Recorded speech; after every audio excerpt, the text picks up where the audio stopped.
Okay, so the work for this week's going to work slightly differently. So the last two lessons are going to be combined into one. So it's going to be all to do with this booklet. So you don't need to print it out. So the idea behind this is me and Dan have thought of the key skills that you need either from GCSE or from this year to help you access any topic in A-level maths. So it all comes down to how good your algebra is and some skills you did in functions. Now, we studied functions in GCSE, but we don't do them A level until year 13. So we decided that from year 12 starting next year, that's going to be the first topic they're going to get taught. So the booklet I'm going to go through now, give you a copy of, is the first booklet I'm going to use for year 12s. So you're kind of going to be like a guinea pig. It's going to be two things I want you to do. One is learn all this and improve your algebra skills. And the second is think, how much would this have helped if this is the beginning of year 12? And give us any feedback you can think of. So, like I said, this wouldn't be a lot. So pause at different times, do bits here and there. So the first thing we're going to talk about, which we haven't talked about much this year, is actually mathematical symbols. So I'm not going to read it all out to you. You can read that bit yourself. But basically, this little arrow symbol, you probably use it meaning implies, or when you go into another line of work, you probably use that. But what it actually means is if I put A, arrow B, that means if A is true, then B is true. It doesn't say what happens if A is false. It just says if A is true, then B is true. It doesn't say what happens if B is true. It doesn't say that A has to be true as well. Just if A is true, then B automatically is true. There's one with double arrows, and that means that A and B are equivalent. So in other words, if A is true, then B is true, and if B is true, A is true. It works both ways. So my example for the one way is if x equals 2, then x squared equals 4. That's obvious. If x is 2, if I square it, then x squared equals 4. And an example of an equivalent one is if x equals 2, then x plus 1 equals 3. Similarly, if x plus 1 equals 3, then x must equal 2. So it works both ways. Now, think about why does this one not work both ways? If x is 2, then x squared is 4. But if x squared is 4, why doesn't it follow that x equals 2? And it's because if x squared equals 4, then x equals plus or minus 2. So if I had that, then that's when I could do the double arrow. Yeah, but if it's just 2, then it can't go backwards because x squared equals 4. Could be x equals 2 or could be something else. So what I want you to do is read through these and write some of these out, or if you printed this out, fill in the correct symbol. And I'm going to talk through it. So if you want to try it yourself, press pause and skip to see the answer at the end. So shape Q is a rhombus, shape Q is a quadrilateral. Well, if shape Q is a rhombus, then it must be a quadrilateral. So this square is true, but if it's a quadrilateral, must it be a rhombus? No, it could be a square, it could be a rectangle, so it doesn't go that way. N is an integer, N is even. Well, if N is even, N is definitely an integer. But if N is an integer, it could be odd or even, so it doesn't go both ways. It is sunny, and it is summer. Well, this should have none. So it can be sunny in winter, and it can be rainy in summer. So it doesn't work either way. A triangle has two sides. A triangle has two equal angles. Well, both are definitions of isosceles triangle, so it works both ways. Neve is over 21, and Neve is over 18. Well, if Neve is over 21, she must be over 18. If she's over 18, she might not be over 21. She could be 19, she could be 20. Chris is a boy, and Chris is a footballer. Well, Chris could be a boy who doesn't play football, or Chris could be a footballer who's a girl. Yeah, Chris is a unisex name, so no simple there. X is bigger than 1, and x bigger than 2. Well, if x is bigger than 2, it definitely means that x is bigger than 1. So this one means this one. But if x is bigger than 1, it doesn't mean x is bigger than 2. It could be 1.1, it could be 1.2, etc. X is bigger than 1, and 1 over x is less than 1. Well, if x is bigger than 1, so say 2, 3, if I do 1 over that, it will definitely give me a fraction, so definitely less than 1. So this way works. Let's try this way. So a half, x would be 2, third, x would be 3. It looks like it works, but let's always try those all good numbers. Let's try a decimal, a negative. Let's try minus 2. So 1 over minus 2 is minus a half, which is less than 1, but minus 2 isn't bigger than 1, so it doesn't go backwards. Max got a grade 9 at GCSE. Max will get an A star at A level. Well, neither is true. You could get a grade 6 at GCSE and potentially get an A star if you work your socks off, and you could get a grade 9 at GCSE and be lazy and get a U at A level. X squared equals 6x and x equals 6. Well, if x equals 6, then it definitely follows that x squared equals 6x, because 6 squared equals 6 times 6. But if this is true, then x could be 6, but x could also be 0. Look, 0 squared equals 6 times 0, so it doesn't work that way. N is bigger than 1, and x squared is bigger than 1. Well, if x is bigger than 1, if I square it, I get a number bigger than 1, so that's what it works. X squared bigger than 1, well, minus 2 squared is bigger than 1, but minus 2 isn't bigger than 1, so it doesn't work backwards. N is even, n is a multiple of 2. They both mean the same thing. Susie is married. Susie has a husband. Well, if Susie has a husband, then she's definitely married. But if Susie's married, does she necessarily have a husband? Well, she could have a wife, so it doesn't go that way. Jack can speak German. Jack was born in Germany. Well, if Jack can speak German, doesn't mean he was born in Germany. He could have learned it in a different country. And equally, Jack could have been born in Germany to a family that spoke French and never got taught German. He could have moved to country and never learned it. So that one was step right. So I'll pause there so you can check the answers. Okay, the next thing we haven't really talked too much about is the difference between equations and identities. So an equation tends to be something that can, well, you can try and solve it. And we use an equal sign. Now it could have no solutions, it could have one solution, it could have two solutions, it could have an infinite number of solutions. So think about your trig equations, they have an infinite number of solutions. Yeah, but there'll be some values where the variable will not work. So for example, x squared equals 16. Well, you can solve that to get x is 4 and minus 4, but if I tried x is 1, that equation wouldn't work.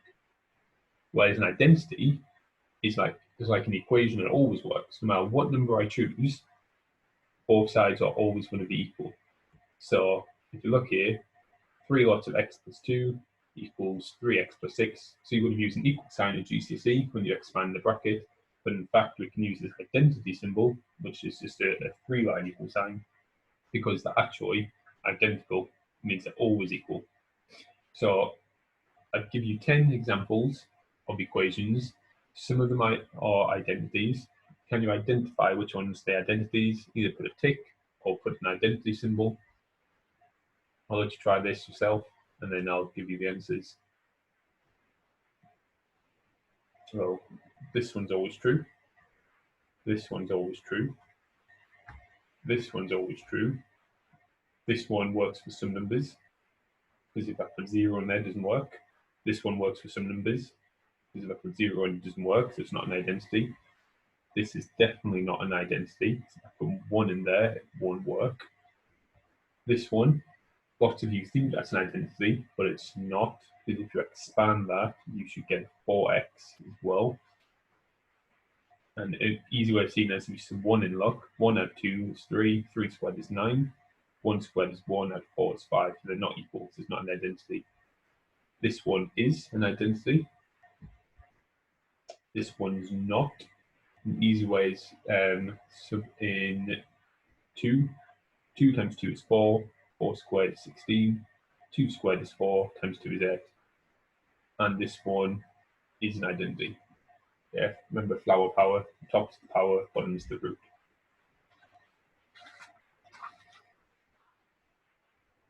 Okay, sets. We talked about this right at the beginning of the year. So a set's just a collection of numbers. It could be finite, it could be infinite. We use curly brackets to show them. So something written like that is just a set of the numbers 1, 2, 3, and 5. Now there's some special notations which you see mainly in exam questions, and when we talk about functions, the n, the z, the cube, and the r. Now a few of you messaged me asking, oh, what do these mean? Or you asked me that in lessons. So I thought now is a good time to talk about them. N stands for natural numbers, and that just means 1, 2, 3, 4, 5. So positive whole numbers. Natural because you can kind of count them in real life. 1 apple, 2 apples. Z is integers, and Z, it's a Z because it's named after some German person who came up with the name. And an integer is just any whole number. So it can be 0, it can be positive, it can be negative. Q stands for quotients, which just means fractions, and they're rational numbers. So it's any number which can be written as a fraction, where the top and the bottom, the numerator and denominator, are integers. And R is any real number which can be labelled on the number line. So stuff like √2, pi, e, ln2, they're all real numbers. You can plot them on the number line.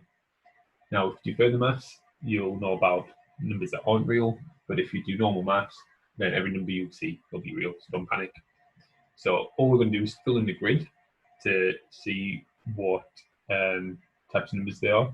And it's worth noticing, though, that if you're a natural number, you're automatically an integer. Integers are automatically rational numbers, so I can always write whole numbers as fractions. 2, I can write as 2 over 1. 10, I can write as 10 over 1. And rational numbers are automatically real numbers, so I can put fractions in the number line. So if I put a tick somewhere here, I put a tick in the rest of the column. So 2 is a natural number, so it's automatically an integer, it's automatically a fraction, it's automatically a real number.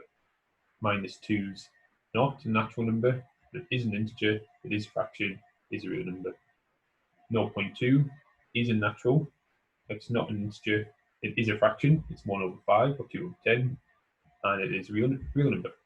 -3 over 4 is not natural, it's not an integer, it is a fraction, it is real. √2 is not a natural number, it's not a whole number. You'll see next year that it can't be written as a fraction, but it's a whole number. It's a real number, it can be put on a number line. √2 over 5 is not natural, not a whole number, definitely not a fraction. 5 is a real number. In integer, remember, but √2 is not, and it is real. 1 over 0.3, well, if you times top and bottom by 10, you get 10 over 3, which is a fraction, so it is real, but it's not a whole number, and it's not a natural number. 0.3 recurring is 1/3, so it is a fraction, so it is a real number, but it's not a whole number, not natural. Pi is not natural, it's not a whole number. It took years to prove, and by years I mean centuries, to prove that it's not a fraction. There was a time when people thought it was 22 over 7, and it is real though. √16, well, that's 4, so that is natural, it is an integer, it is fraction, it is real. And 0.72 recurring, well, I can write that as 72 over 99. Can't see that. So it is fraction, is real, it's not whole, and it's not natural.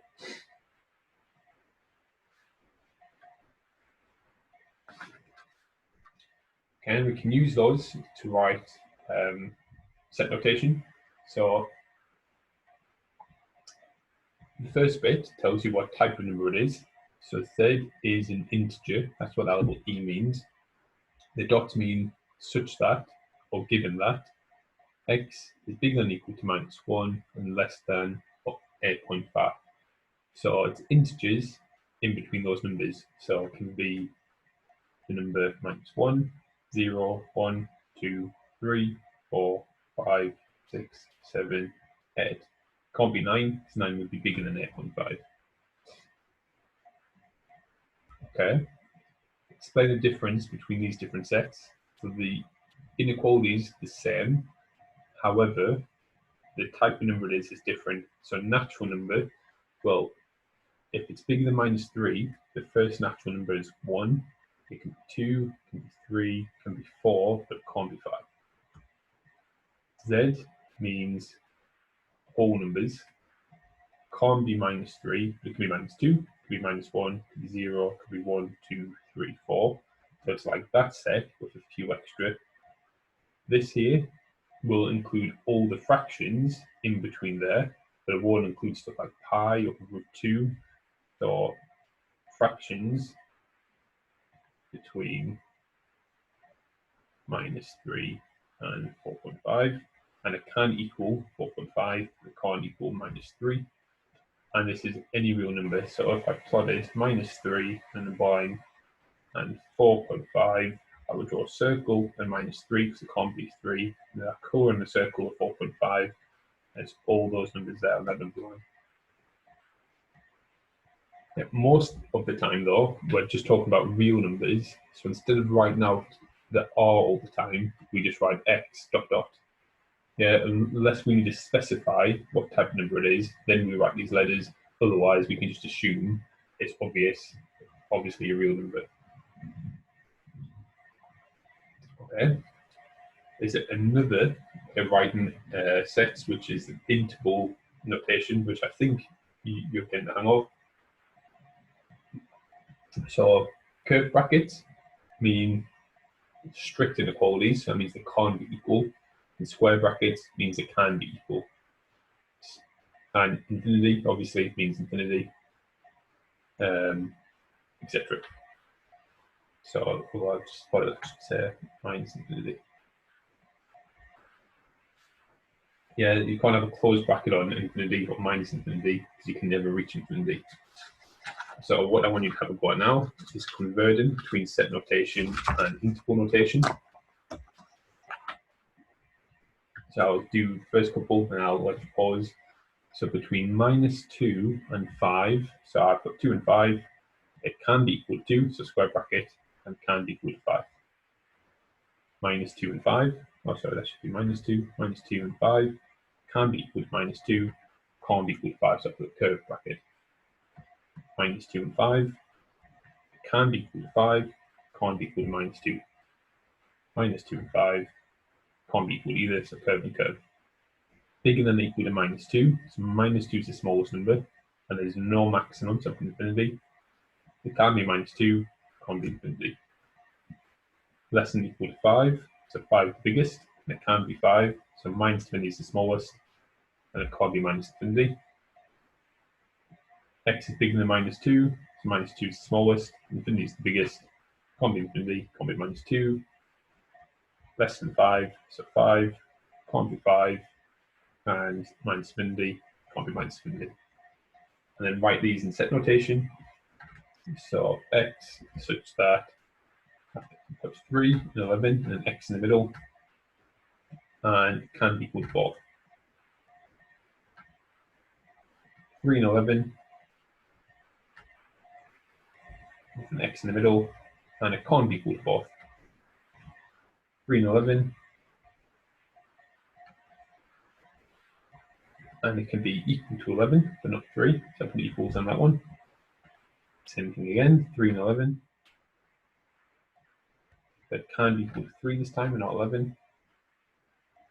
Minus infinity, I don't know why we start the minuses, -infinity and 7, so x, so 7 is the biggest, so x is less than or equal to 7, that's it. And there's can be equals, 3 is the smallest, so x is bigger than 3, and it can't be equal to 3. X is bigger than 3, but this time it can be equal to 3, so I put an equal sign on, and less than 7, 7 is the biggest, look, and it can't be equal to 7. We can use the intersection and union symbols as well, the N and the U shaped things. So N, the intersection, means elements or numbers that are in both A and B. A union B means it can be in A, in B, or in both.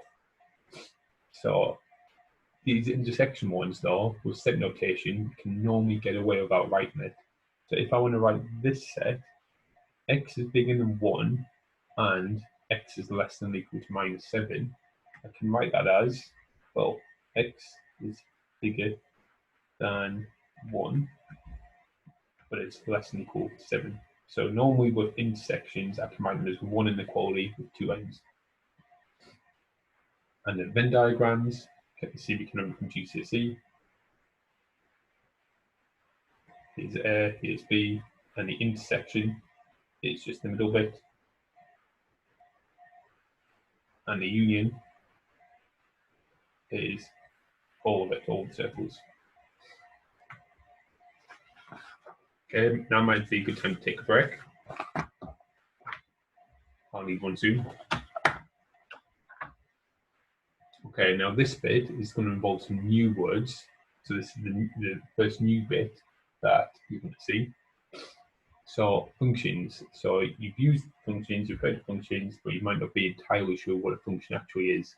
So before we can talk about functions, we need to talk about what we call mappings. So a mapping is just a process that takes a number from a set and sends it to a number in another set.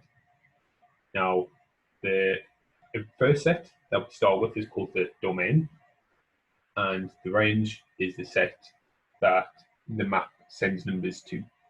So think of the domain as an input and think of the range as an output. So I put an example here of the mapping double. So the map to double sends the set 4, 5, 10. Well, I would double those numbers to get 8, 10, 20. So 4, 5, 10 would be called my domain. 8, 10, 20 would be called my range. Inputs, outputs. You probably would have drawn function machines, primary school, so when you first start learning about mappings and functions, but we don't formalize it because your mind's not ready for it when you're 7 years old. So there's 4 types of mappings. Now, some are more useful than others, and we'll get into that in a couple of pages. There's what we call a one-to-one mapping, which means every number in the domain goes to exactly one number in the range. So you can pair up numbers like these lines show. So one number from the domain goes to one number from the range, one unique number. So you can't have two numbers going to the same one. So for example, the mapping +2 is 1-to-1. It sends 3, 6, 10 to 5, 8, 12. There's nowhere I can add 2 to 2 different numbers and get the same number as an answer. This is what we call many-to-one. So there's some numbers in the domain which map to the same number in the range. So for example, squaring, the map to square. So if I square 3 and -3, they both go to 9. If I square 4 and -4, they both go to 16. So multiple numbers in the domain might go to the same number in the range. That's called many-to-one. Many numbers go to 1. It's quite obvious. So there's an example there. This squaring sends this set to this set. -2 and 2 both go to 4. And it's worth knowing actually with sets. I don't have to write 4 and 4 separately. I don't need to repeat numbers. So these two are the most important ones. That's why they're at the top. And these two aren't as important. One-to-many is where one number goes to many. One number in a domain will have many numbers in the range. It could go to more than one number. So these tend to be trickier ones. So think of square roots. Actually, I don't want to use the word square roots. So numbers which square to give. So here's my domain. Actually, let's use these numbers 0, 4, and 9. So that's my domain. And my map is which numbers square to give those. Well, 0 squares to give 0, 2 and -2 square to give 4, and 3 and -3 square to give 9. So 0 will go to 0, 4 will go to 2 and -2, 9 will go to 3 and -3. So it's one-to-many. So one number might go to many answers in the range. And then there's many-to-many, which is obvious, where it's kind of these two combined. So there might be many from the domain going to the same range, number in the range. There might be one number in the domain going to many different numbers in the range. So my example I can think of was factors of. So if you think factors of 4 and 6, well, 4 you have 1, 2, 4, and 6 you have 1, 2, 3, 6. So you have a very complicated many to many going on there.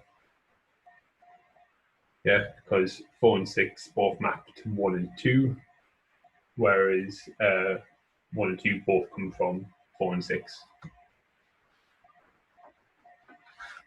Okay, but you're going to find out that only 2 of them are what we want to know about.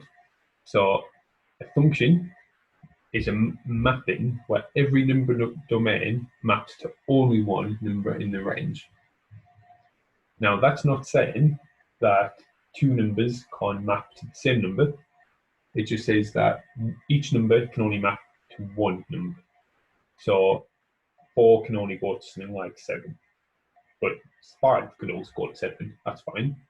But you can't have 4 going to 7 and 10. So each number can only go to one number. So 1 to 1 is obviously a function. Many to 1 is obviously a function. But 1 to many and many to many are not functions. So they're the ones that we're going to not panic about.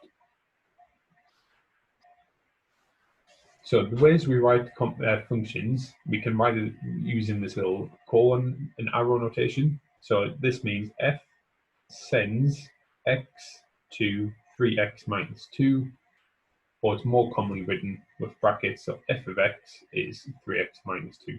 So you might see like that written in exam questions, because I like that notation as well.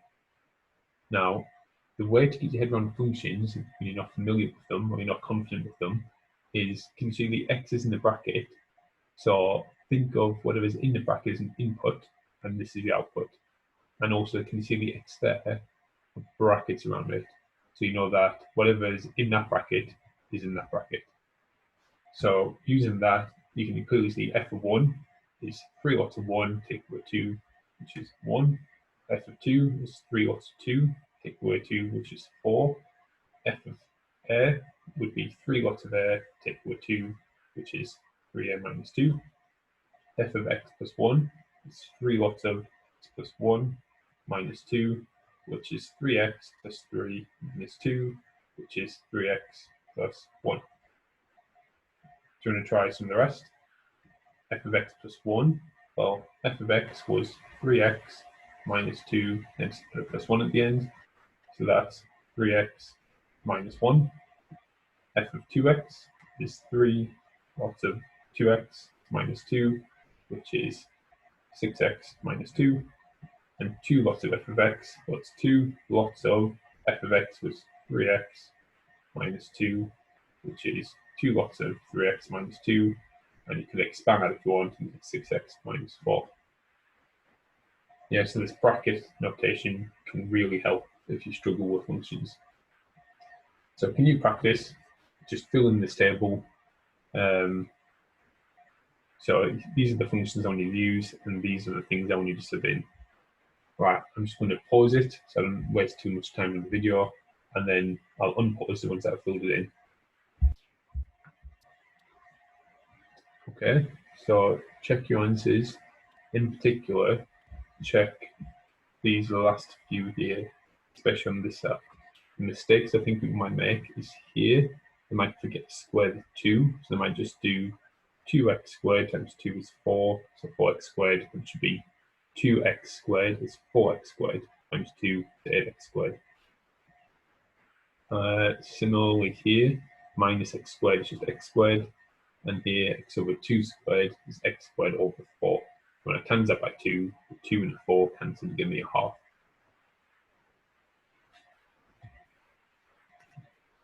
And hopefully this should just be mainly revision or just familiar territory. The only new stuff should be domains and ranges, and I guess mappings to an extent. So here we've got, there's missing one there as well, a few edits I'm going to have to do for year 12, like I said, guinea pigs. the ranges of a function depend on the domain of a function. So the input affects the output, obviously. So if I input into here 1, 3, 5, 7, these are the numbers I get out 1, 7, 13, 19. So 3x equal 2 is my function. If I input a range of numbers into here, I'm going to get a range of numbers out. So my set will be g of x such that, well, g of x is going to be a range as well. And it's going to go from 1 to 7. So if you think about putting all numbers from 1 to 7 in here, the smallest will be when it's 1. So 3 times 1 equal 2 is 1. And the biggest will be when it's 7. So 3 times 7 is 21, where 2 is 19. Here as well, x is less than or equal to 7. So my output will be, well, there'll be no minimum, but there will be a maximum, and it'll be when it's 7 and 19. So I'll get all the numbers up to 19. So there's no possible number I could choose for x in this set. So any number for x less than or equal to 7, I can put them there and get a number bigger than 19. Between 3 and 5, same idea. My range will be a set of numbers as well, an interval. And my smallest will be when I put 3 in, so 9 equal to 7. My biggest will be when I put 5 in, so 15 equal to 13. Now here, I'll give you a range, so you can work backwards and get the domain. So what numbers do I put in to get numbers between 10 and 37 out? Well, what number do I put in to get 10? Well, hopefully you can spot it's going to be 4. 3 times 4 equal to is 10. What number do I put in to get 37? Hopefully we can spot that's 13 as well. So x in the middle, and can't be equal to 37, but it can be equal to 10. So x can be 4, x needs to be 4 to get 10 outside. Okay, so can you try these ones? You need to get rid of that as well. So put numbers 1, 3, 5, 7 into there to get the range.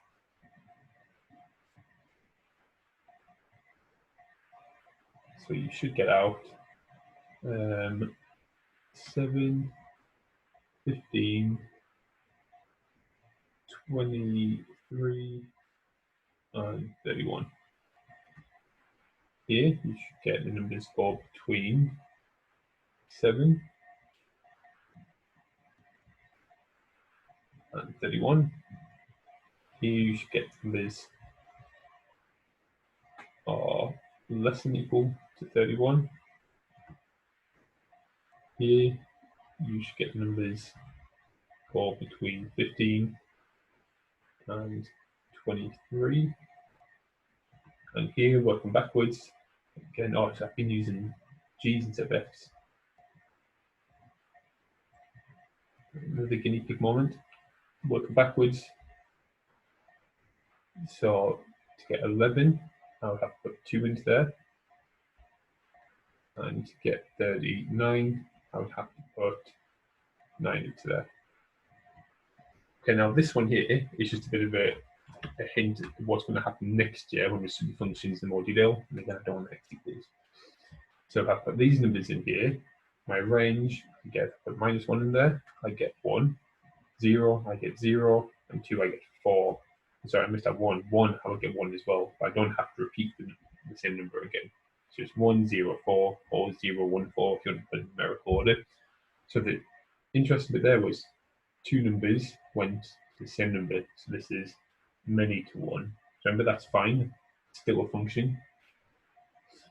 Now, between 1 and 4, well, if you think about it, if I square all the numbers between 1 and 4, the smallest number I'm going to get is 1, and the biggest number I'm going to get is 16. If I square all the numbers between 0 and 4, the biggest number I'm going to, smallest number, sorry, will be 0, and the biggest number will be 16. Now this bit, I'm going to try and trick you. If I square all the numbers between -1 and 4, what's the smallest number I'm going to get? If you said 1, or if you're thinking 1, because you're thinking -1 squared is 1, you're mistaken. Because 0 is in the middle, and if I square 0, I get 0. So the smallest is still 0. And the biggest, well, will be 16.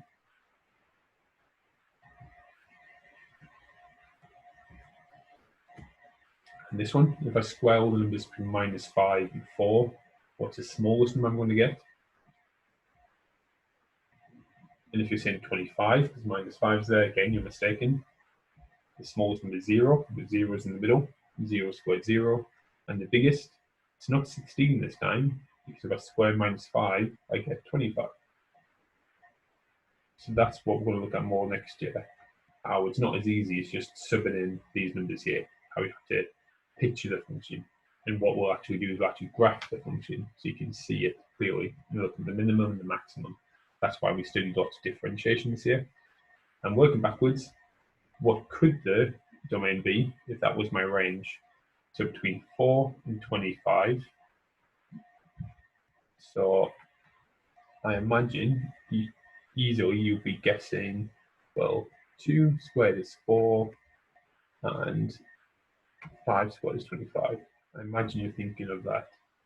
However, there's more than one possible answer. It can also be -5 to -2 and -5. It can be equal to -5. If you think of squaring all them numbers, you'll get numbers between 4 and 25 as well. It can't include anything less than 2, or well, between 2 and -2, because that will square to a number smaller than 4. So it's either all positive or all negative. Again, that's more of a preview next year. Okay, next thing we're going to look at, and you've seen this already, and you'll see an example in a second of one you've seen. It's something called piecewise functions. So basically, it's not the same function for every number, it splits up.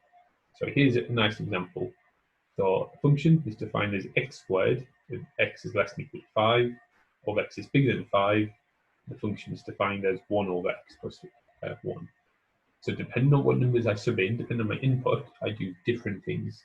This would kind of be like a function machine going 2 directions, like a flow chart. So f of 2, well, 2 is less than 5, so I would square it. So I would do 2 squared, which is 4. 5, well, that's equal to 5, so I would square it. So I do 5 squared is 25. 10 is bigger than 5, so I would do 1 over 10 add 1, which is 1 over 11.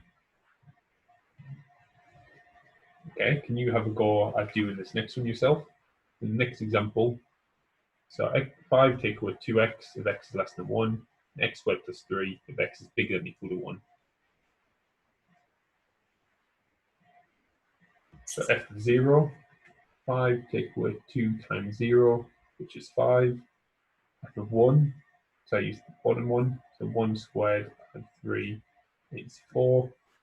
2, so I use the bottom one again, 2 squared and 3 is 7. So can you think of any values for x which will give me f of x equals 19? Well, to do this, let's try 5 minus 2x equals 19. Sorry, my phone's ringing.